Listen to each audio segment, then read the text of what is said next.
Hey everyone, how you doing? This is Amon Green, Green Bay Packers all-time leading rusher, and you're watching Packers Total Access Live, your daily source for Packer content.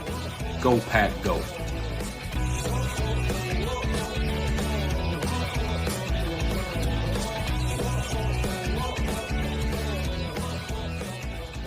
What's up, guys? Welcome into Packers Total Access. My name is Clayton. You can check us out on packernet.com. Find me on Twitter at Packers_access. Joining alongside Tim in Green Bay here to talk some Packers, talk some draft as we're closing in. What are we now, 11 days away, Tim? Is that right? 11 days. Jaden Reed days away, baby. Let's go. Let's get it, man.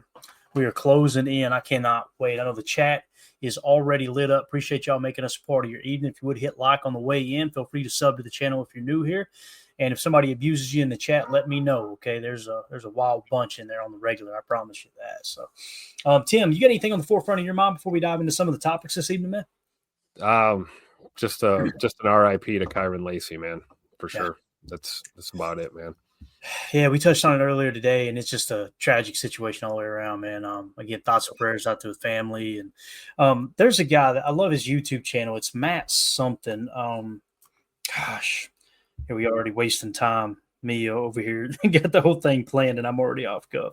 Guy, what's his name? If you like college football, it's a really good follow on YouTube or subscribe on YouTube. His name is Matt Be Great, and he just does these little 10, 15-minute videos of like behind sports. He was actually friends with Kyron Lacy, and they texted a little bit, and I think they might have played against each other in high school.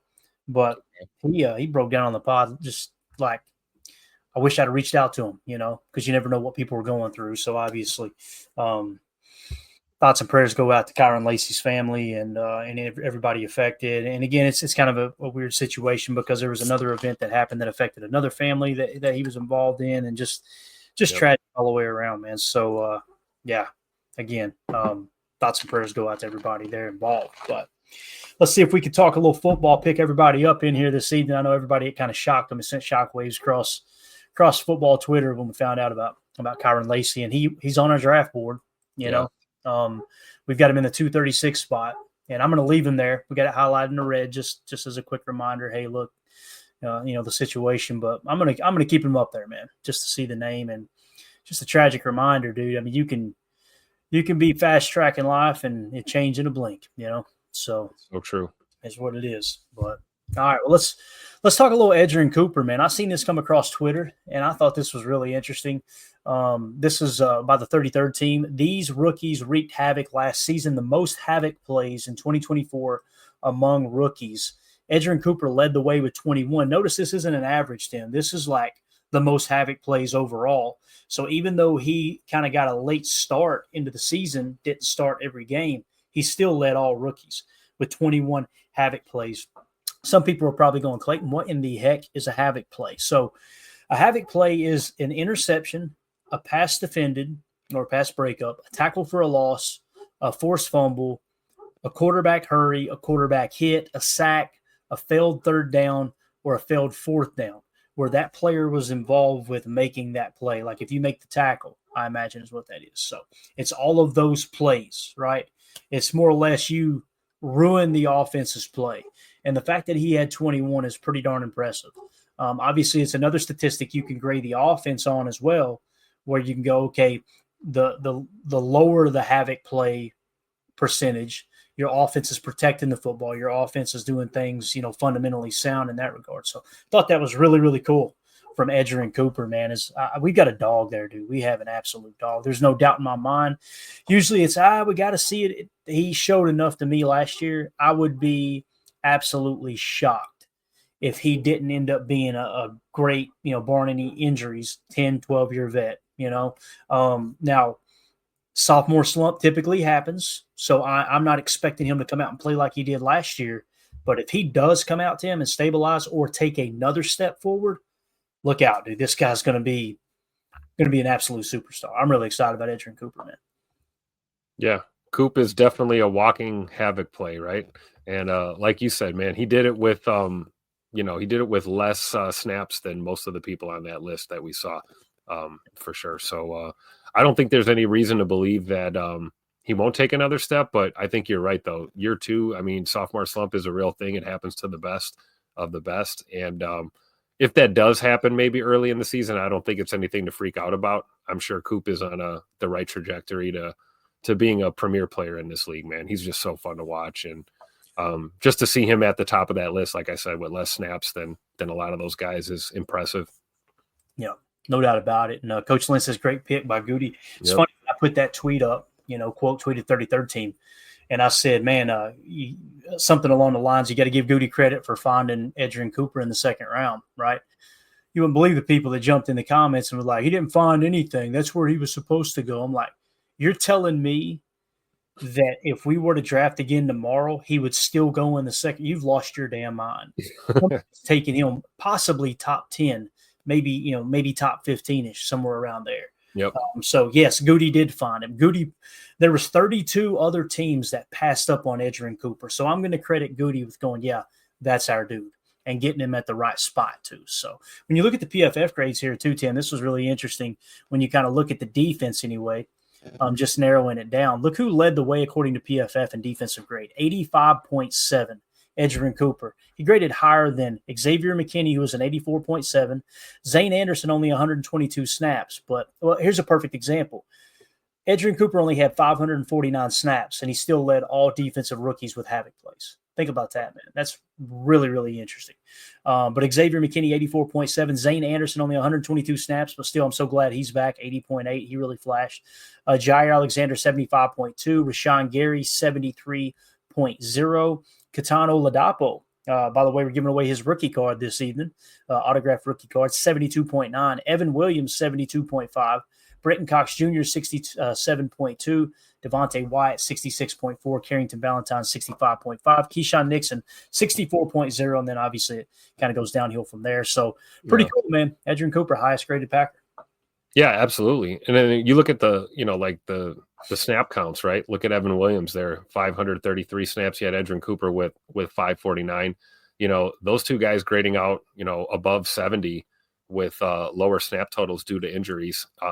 It's impressive, man. It really is. Makes you feel really good about the future of this Packers D for sure.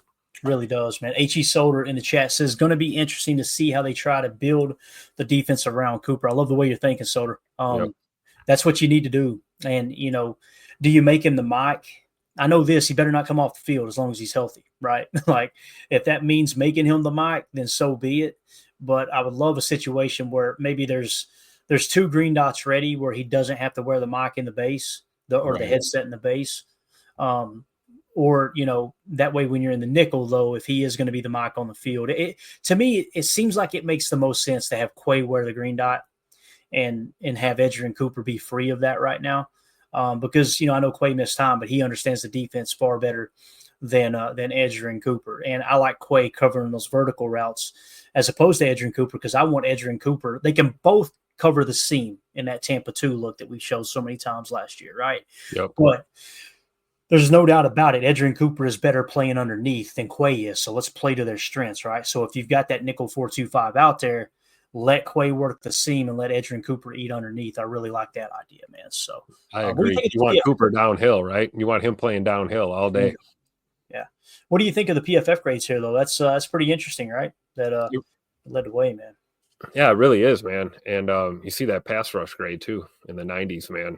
And the coverage grade's nothing to sneeze at either, for sure. And just looking at our team as a whole, I mean, Keyshawn kind of jumped out to me a little bit on this list, man. Over 1,000 snaps, still grading out 64. But that pass rush grade, man, him in the box is an interesting scenario for this defense. And I think with the depth we have now at corner, even pre-draft, looks like we might see a jump from Keyshawn. I know he's kind of gotten a lot of heat lately. I think he'd be a guy to look for finding some success here in year 3 for him in Green Bay. So a lot to be excited about on the defensive side of the ball for sure.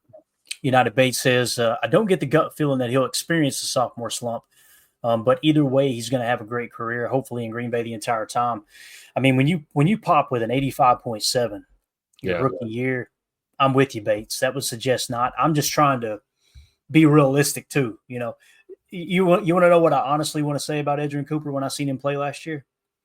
I wanted to, and I want to say this. I really feel this way deep down inside me, but I'm going, Clayton, don't go there yet. Don't go there yet. I think of LT. I really do. Yeah. The way LT just turned it freaking loose, man. That's when Edgerrin Cooper shoots his shot, he shoots it. And then to see him have that huge pass breakup down the seam against Jacksonville, I just went back and watched our Chalk Talk. It's now uploaded to our Patreon group as well, so you guys can go enjoy that. Covering the seam, playing underneath, sacking. In that same game, he got that breakup down the seam in a Tampa 2 coverage where he was covering the seam. He also sacked the quarterback, forced the fumble that Devontae Wyatt recovered, right? I mean, he was just all over the joint, playing in the flat, playing that curl flat a couple times and just attacking. It's like everywhere Trevor Lawrence looked, he's like, that son of a gun 56 is back. Like, how is he everywhere, right? So I'm with you, Bates. I wouldn't be surprised if there is no sophomore slump. I'm just trying to I'm doing it for my sake, like curb the enthusiasm, because I have never seen a middle linebacker in Green Bay play like this. And you guys know I loved A.J. Hawk. I think A.J. Hawk is way, way underrated compared to what most Packer fans think. Or some Packer fans, probably shouldn't say most. If this is an indication of what Edgerrin Cooper is going to be, he's going to be far better than A.J. Hawk. And that's really, really exciting, man. Let's see here. Coach Lynn said Cooper is so good we might let Quay walk. I understand exactly where you're coming from there, Coach. They may be a little aggressive, Tim, in the contract that they do offer Quay. I think they want Quay back. It's just how much, right? So that might kind of play a little role into how much money Quay will get from the Green Bay Packers, and I don't even know what that number is right offhand. Maybe we should try to come up with that sometime soon. With him being a free agent coming up, maybe we will have a market value for him soon, according to Spot Track, which we know it can be under that. It can be over that from time to time. But Quay definitely gives the Packers a little bit of leverage there. And then let's say they do go with the Danny Stutzman this year, somebody like that in the draft. Sure. It's going to be really, really interesting with those negotiations with Quay. So, and who knows, man, Quay may come out, have his best training camp ever and just pass Cooper up now. So that would be cool too. I would love to see that. It'd be great to see, the more guys that are finding success, the better, right? It's going to pick up that whole room. And then, we still have that outside possibility of the option on Quay, right?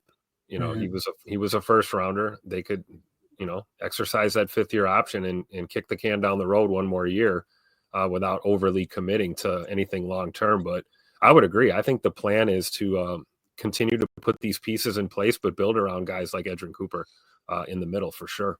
No doubt about it. Jay Cole says the game will slow down a year, and Hafley's defense as well will help Cooper. And you remember last year, Tim, Matt LaFleur and Jeff Hafley were very vocal in saying he doesn't quite understand what he's doing yet. He convinced me. He tricked me. Looked like he was fine out there, right? So obviously they're seeing certain situations where maybe he shot his shot and shouldn't have done that, And even though the play worked out, you may still get a negative mark like, hey, that's not how that play was supposed to work out. But when you got that kind of athletic ability, man, that's kind of how I see that for sure. Yep. And let's see here what Deadfish says. Coach Lynn says, I like Quay, by the way. I got you, Coach. I understand what you're saying, man. It probably sounds like I don't like Quay. I like Quay for the right price. I'm just saying if his price going into this contract year is top middle linebacker money across the league, I'm getting the same feeling with him that I did with Kenny.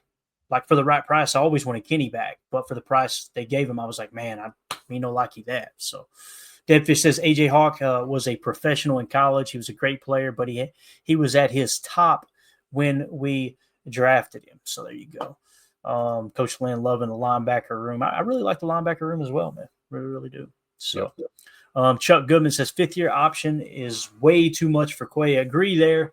The way that the edge defenders, it's still wild that the edge defenders get grouped in with the regular backers as if they're stack backers in that regard. So that number will be too high for him. Devontae Wyatt's the one I'm really interested in seeing. If they give a 5th-year option or go ahead and try to work a deal out, because it's obvious they really like Devontae Wyatt and he's a great pass rusher. If he could just hone in those run stuffing skills, be in a lot better situation there. So Soder says if they can get something out of Tyron Hopper, watch out.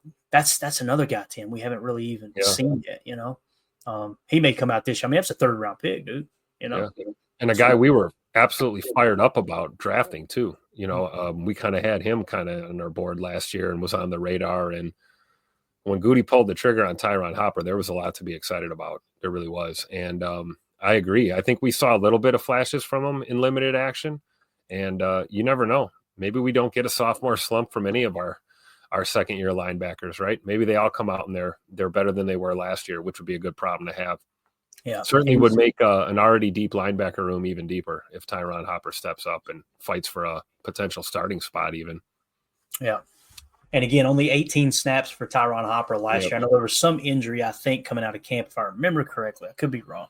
But also, they just liked what they had at backer. They really did. So, All right. Coach Lynn says, I would like to see Oladapo as a hybrid linebacker safety this season. I wouldn't rule it out. I mean, again, like I think it was Deadfish that may have pointed out, or whoever it was in the chat, I apologize, said, Katana Oladapo looked good. It's just minimal snaps. And it's true. He only played 68 snaps, but that's 72.9 really sticking out there. If he'd got to 100 snaps, just 32 more snaps, I'd be like, we might have, what I mean? It's funny how once you break that 100 snap threshold, I start to go, okay, my guy's something here. So, yeah. I would agree with Coach there. I mean, Oladapo certainly has the build, right? He's got the body type to be able to pull something like that off. So you never know. Yeah. Josh Vallandigham said, Clay, you have to get these donuts. You got those donuts yet? Because I see you winning the bet. Do you really, man? I could see Chris winning it too if they want to try to go ahead and get a deal done with Devontae Wyatt to avoid that big cap hit, Yeah. But I still feel 50-50 about it, Josh. I really do. The Quay one, man, it's they love him though. They love Quay. Don't get me wrong. That's the thing. And I got to be 100% transparent with everybody here. When I made that bet and included Quay, I didn't even think about them putting stack backers and edge defenders together. I honestly thought it was going to be like 10, 12 million, something like that.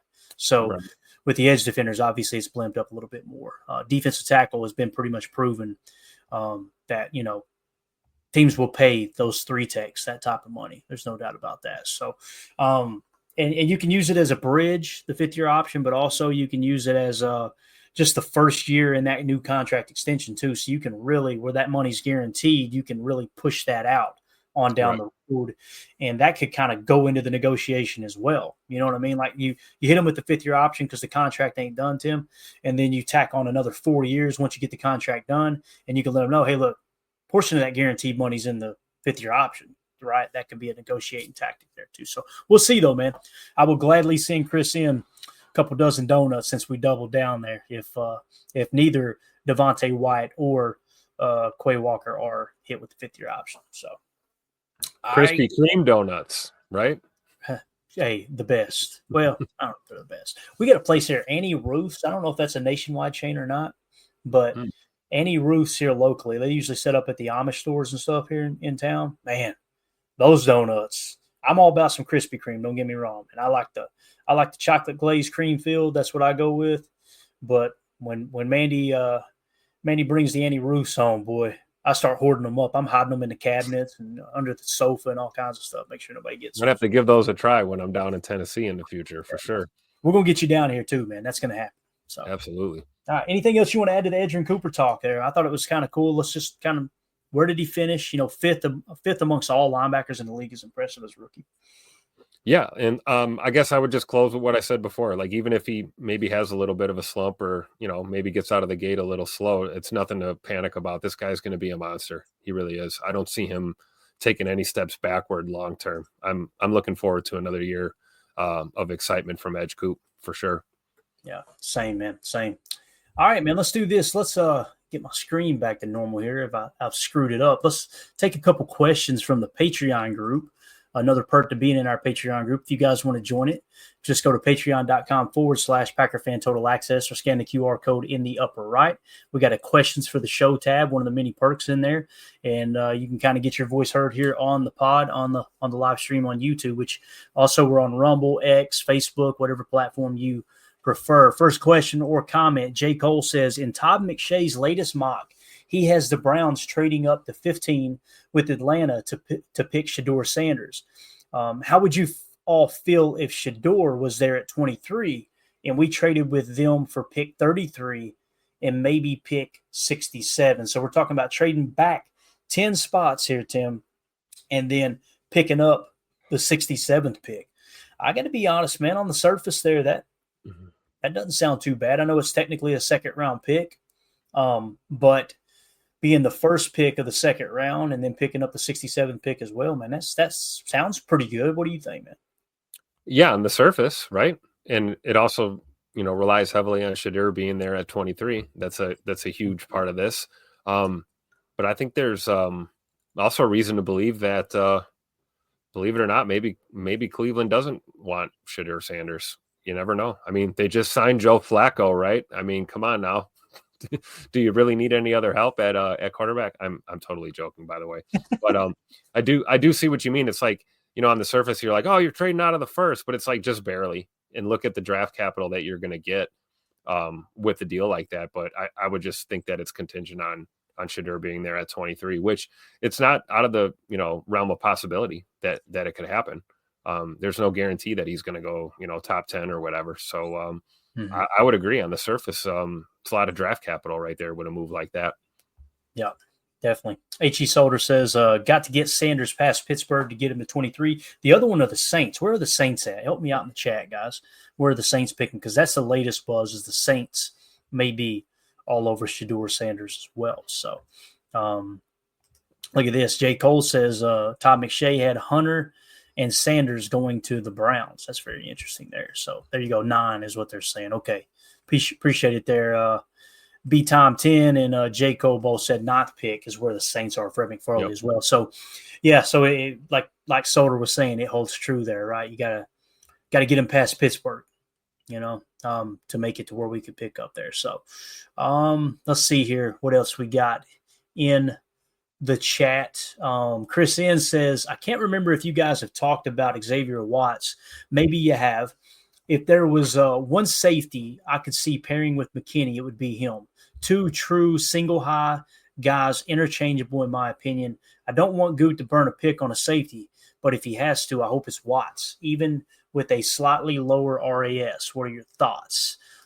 Tim, what's your thoughts on Xavier Watts here on the surface, man? And I'll take a look on our big board and kind of explain what we've got him valued at.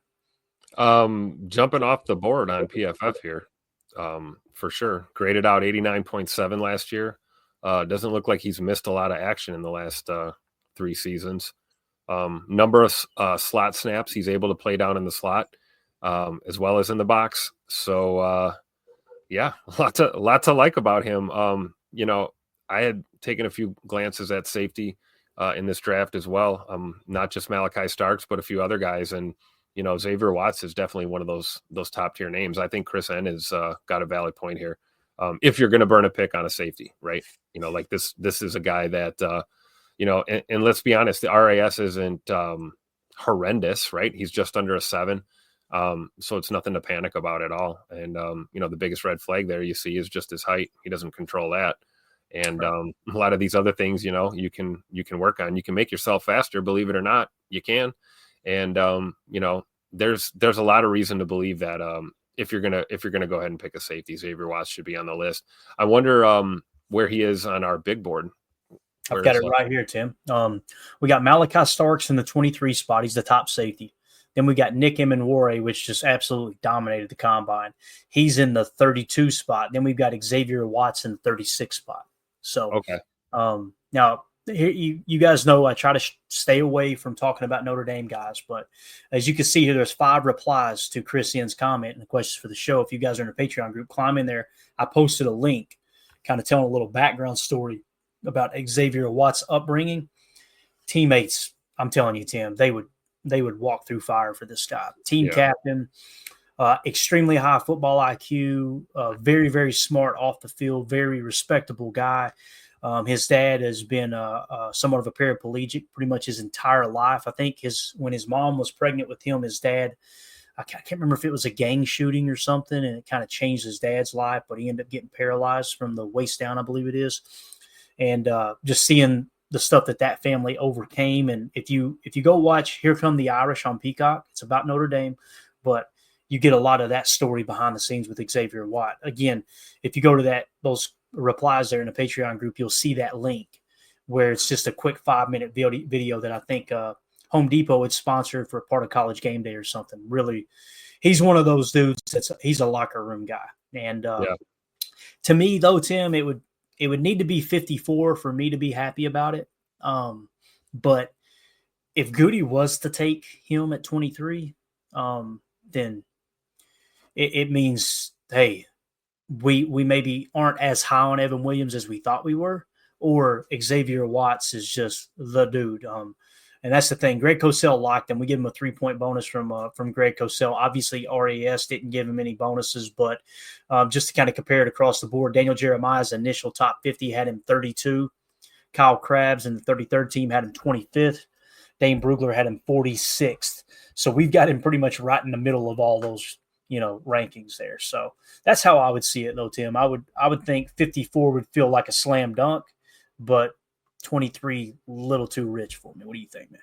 I agree. Not just for the position group consideration, but just also the player that we're getting, right, and the depth we have there already. One could argue even 54 you might not want to see. Right. You might not want to see Watts if you're a Packer fan, but I put my trust in our front office, man. I really do. And if they were to go grab him, clearly he's high on their board, and for good reason. Like you said, I mean, the tail is in the tape, and the RAS score should not scare you away. I really don't think it should. And I like what Chris N is saying. Like, can you imagine?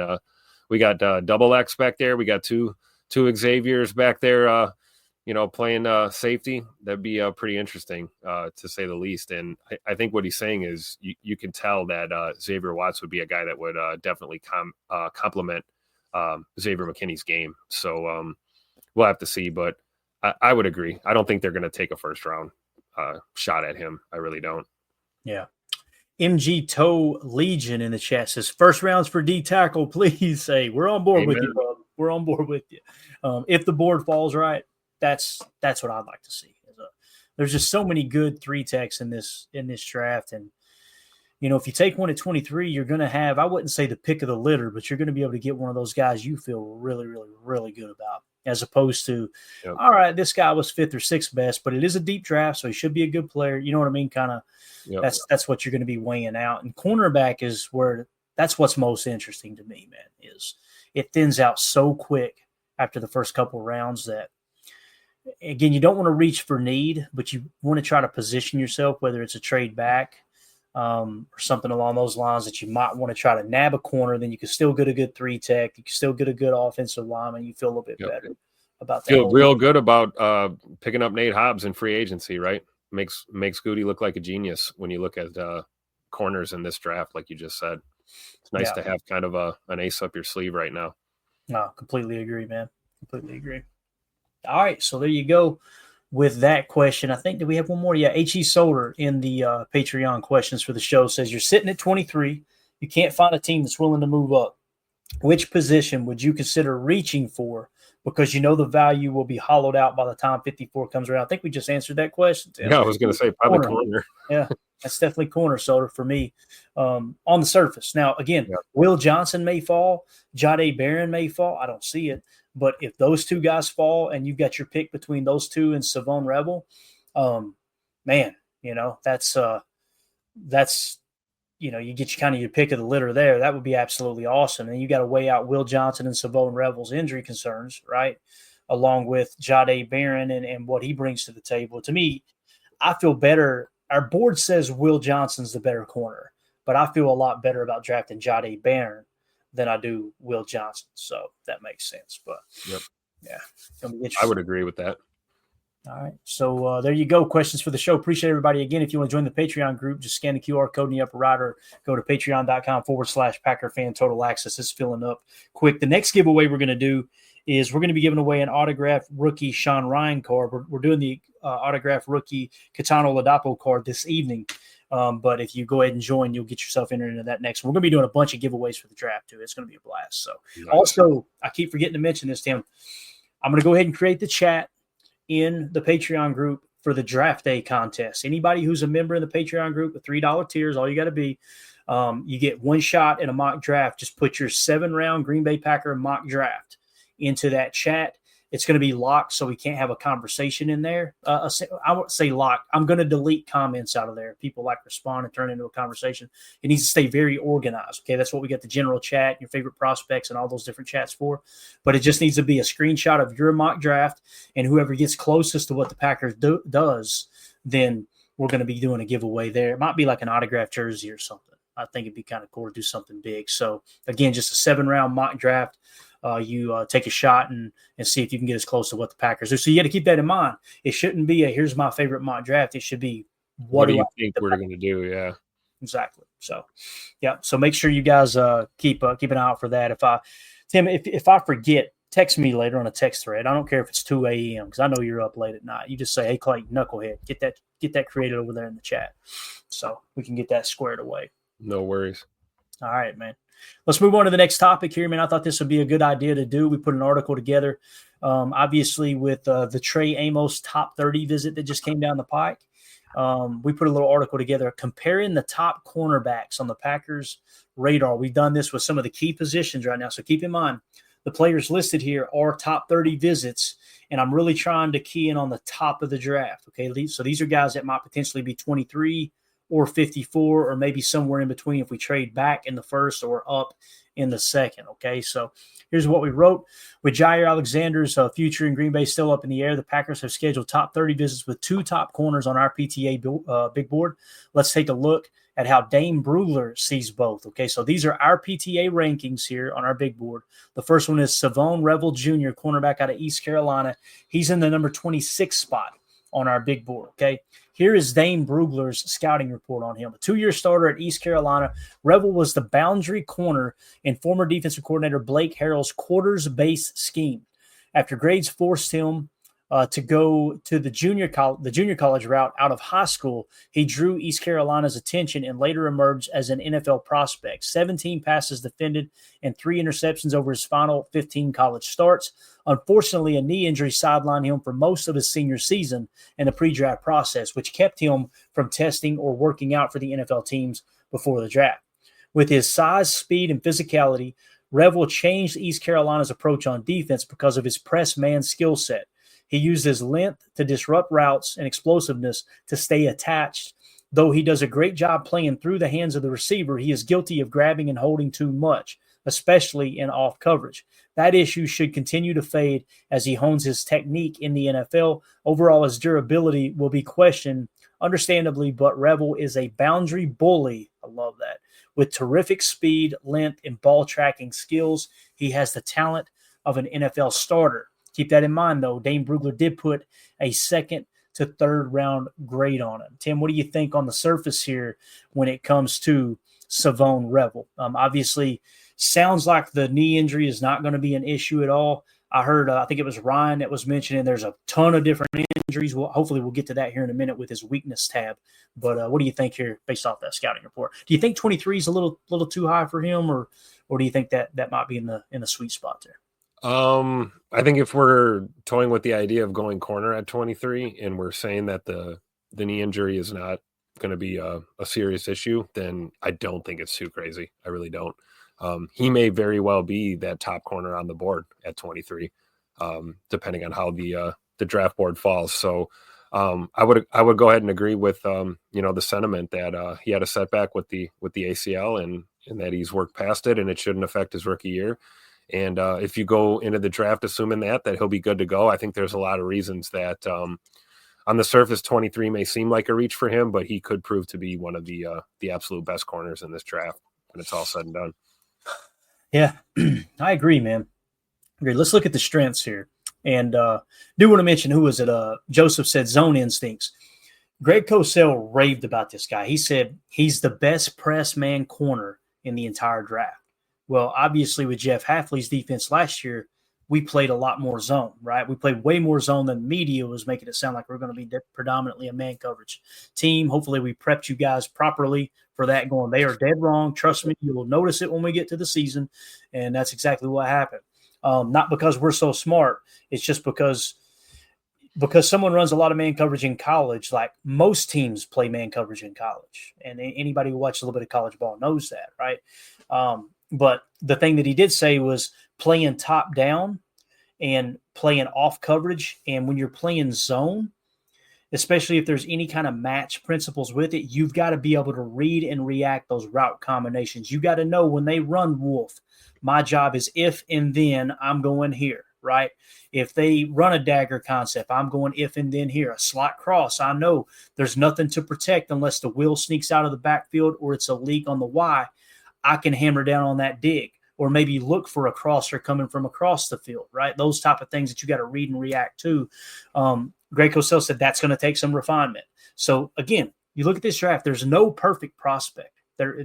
Ashton Gianti's the closest thing to it because they're just going to hand him the ball and go, don't let him tackle you. And he's damn good at it, right? But when you look at all the other prospects, it's kind of like there's going to be pros and cons to each of them. So for him, his pro, press man coverage. Weakness, has lack of experience playing off, and there may be some injury concerns. But here's the positives. Impressive size-speed combination, above average arm length with a wingspan wider than any cornerback drafted last year. So his wingspan is greater than any cornerback that was taken last year. Loves to press, looks to get physical and disrupt routes early, has a knack for using sideline and escorting receivers there, eats up grass quickly with acceleration to make up gaps in coverage, shows astute timing and eye balance in bait and drive. Love that bait and drive. Play off a little bit, bait the quarterback, and drive on the football, right? Budding playmaker skills, had 3 interceptions in his final 4 games. Returned 2 of his 3 career interceptions, 50 yards or more for touchdowns. So he's got that pick 6 instinct to him, much like Maxwell Hairston does out of Kentucky. Functional tackler, willing to drive, wrap, and finish. Blocked field goals in consecutive weeks in 2023. That's interesting. Faced numerous roadblocks to get this point in his career. No question about mental toughness or work ethic. That's the second scouting report I've seen where people were like, this dude loves football, and his teammates and his coaches have done nothing but say this, you want this guy on your football team. Yep. So what do you think about the positives there, Tim? That's a pretty good looking list there, man. I love it. Especially when you combine that with what you just said about, him preferring to play, man-to-man a little bit closer to the line. Let's look at Jair, right? Jair was the opposite. He was a guy we had to try and coax into playing closer to the ball, closer to the man. And it was kind of an uphill battle, square peg into a round hole. You get a guy that's comfortable playing press man. I think it's a little bit easier to kind of mold him and teach him to play off and teach some zone concepts. So when you look at these strengths that he has, man, the above average arm length, etc., it makes all the sense in the world. Again, the only question mark is that injury history. And, if we believe the experts and he's good to go, then I think he's good to go, man. I would feel like it's a bit of a reach if we go first round corner, but if he's the first round corner that we take, if we don't get a Jahdae Barron or somebody, then hey, let's go. Yeah. Coach Lynn says Packers love zone, but if they get this guy, they could mix and match more on the back end. Coach, you're thinking just like I am. You can start to unlock what we call lock defense, right? Where you can go like a cover 3 lock or a cover 2 lock where you've got one guy playing man coverage and then you've got the 2 deeps, where you can even run Tamp out of it and just go, all right, you lock onto this guy, we're going to play zone on the backside. We're just going to rush 3 or 4 type thing. If you've got a guy who can do that, and here's the thing. Last year we played, predominantly zone defense. We're still going to play more zone than man this year. But don't be surprised if Hafley knows that every team in the league that's on their schedule this year is going to be watching their tape from last year and going, all right, they're predominantly zone. He'll probably mix in a little more man coverage this year to try to make himself a little bit unpredictable. And you had some match principles, which essentially turns into man coverage, right? And it's kind of what Coach Lynn is talking about here. If you got that kind of guy on your defense, because you keep in mind, everything that was already on the roster, Tim, in this DB room, as opposed to them revamping, or with the exception of them revamping the safety room, was made to play zone match defense, right? So it was kind of that. It was less man coverage and more of the, hey, look, let's just kind of keep everything in front of us, right? The 2 high shell, although we did go to single high way more that last couple of years with Joe Barry. So the roster was kind of built to play that type of defense. Now you can get a couple guys in here that, all right, let's mix in a little more man. Let's do a little bit more. And you guys know I'm not a man coverage fan, but I'm telling you, man, these offenses and these offensive coordinators, they get paid a lot of money to figure you out, and they are going to figure him out.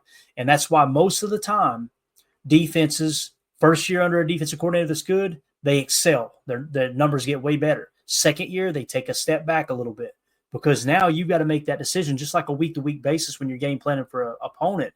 You got to in every game going, okay, just you go into the season saying, do we keep doing what we did last year, knowing we did it well, but knowing the offenses are going to try to attack that, or do we try to mix it up a little bit? Now, I'm not saying either is right or either is wrong, because you can really outsmart yourself too, Tim. I'm of the opinion, keep doing what you were doing and then adjust to what they're adjusting to. You know what I'm saying? I agree. Especially like you said, considering there's 17, 18, 19 games on tape here of this system. I do like the sentiment of bringing in a man corner, though, that can give you that ability to play man when you need to situationally. But I agree. You don't want to change your whole philosophy. You almost want to know, you want to have that sixth sense that, hey, they're figuring us out. Cool. We know that they're leaning on us and they figured this out. Here's the time to switch. Here's what we're going to do. We have a contingency plan for it, whether that's mixing up personnel or it's, mixing up our defensive calls out there on the field. And having some versatile guys is going to help. It really is. So you can be zone heavy, but you still need a couple guys that can get in there and, man-to-man play some ball when you need it. Yeah. Here are the weaknesses, Tim. Thin-limbed. I wish I was thin-limbed, by the way. Thin-limbed. No, you don't. Thin-limbed and doesn't carry heavy mass on his frame. Gets upright in his pedal, which will disrupt his balance in man-to-man. Can do better job staying on the same plane in vertical transitions. Grabby at the tops of routes and will draw attention when the ball is in the air. Outside only corner at East Carolina, primarily in the boundary. What do we mean by boundary? That's the short side of the field. So if the offense is on the left hash, then he would play the left side of the field. If they were on the right hash, he'd play the right side of the field. Probably not going to happen in Green Bay, because in Green Bay, what they like to do is they like to keep guys on their respective sides, right? It's just like you're either the left corner or you're the right corner. Now, that could change, but when you put someone on the boundary, what you're saying is it's your job to cover their boundary X, and you got to win in a phone booth. Typically, those guys are good at man coverage, right? So let's see.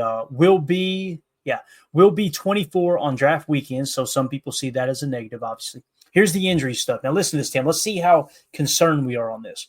Torn ACL and partial meniscus tear in his left knee during practice September of 2024, which sidelined him for the remainder of his final season and most of the draft process.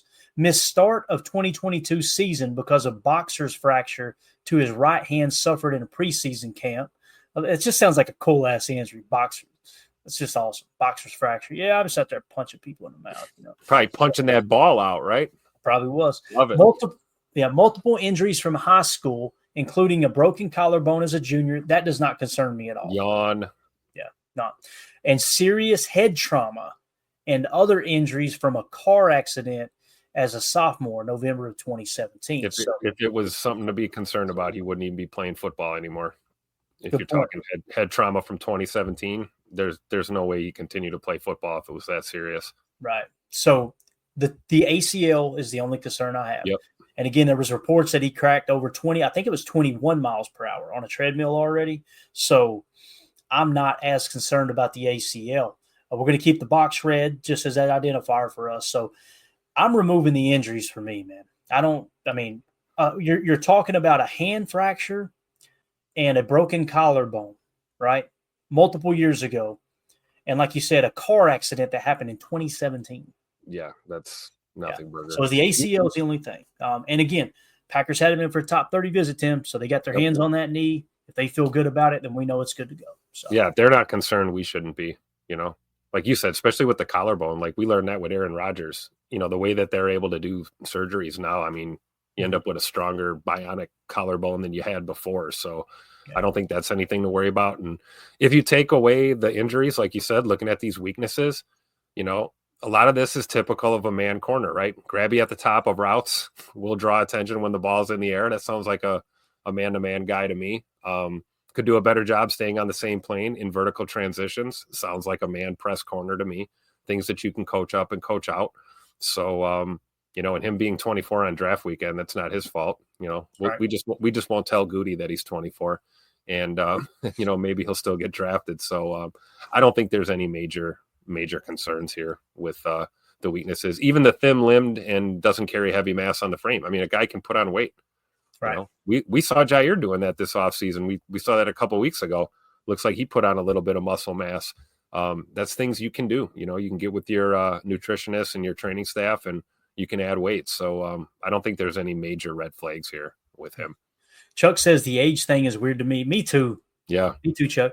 Because again, you draft somebody young. Well, he hasn't played much football. It's going to take a couple years. You draft somebody 1 year older, and he's kind of old. He's kind of old. Yeah. What are we doing here? Like, Trey Lance, one of the biggest draft busts in recent history, right? It was, he can throw the football, out of the stadium. He's pinpoint accurate. He's got mobility, all these things that the 49ers fell in love with. The only thing is he has lack of experience because he's so young and he hasn't played much. Look at what happened. So yep. I'm with you. I'm with you on that, Chuck. The age thing doesn't affect me at all, man. You're talking about still being able to get 6 good years out of a player if they're 24 years old. The difference between a 24-year-old and a 22-year-old means you might get 2 more years out of them if they're an absolute stud of a draft pick. When I hear a player's a little bit older, I think of Bo Nix last year that many people dogged it, and he went out and balled his ass off. So that's kind of how I see it, man. All right, that's going to do it for hour 1. For those of you listening on the pod, we will see you on the other side for hour 2. We're going to continue this conversation and talk about the next corner that's at the top of the list for the Packers in terms of top 30 visits that might be on their radar for 23. We appreciate y'all.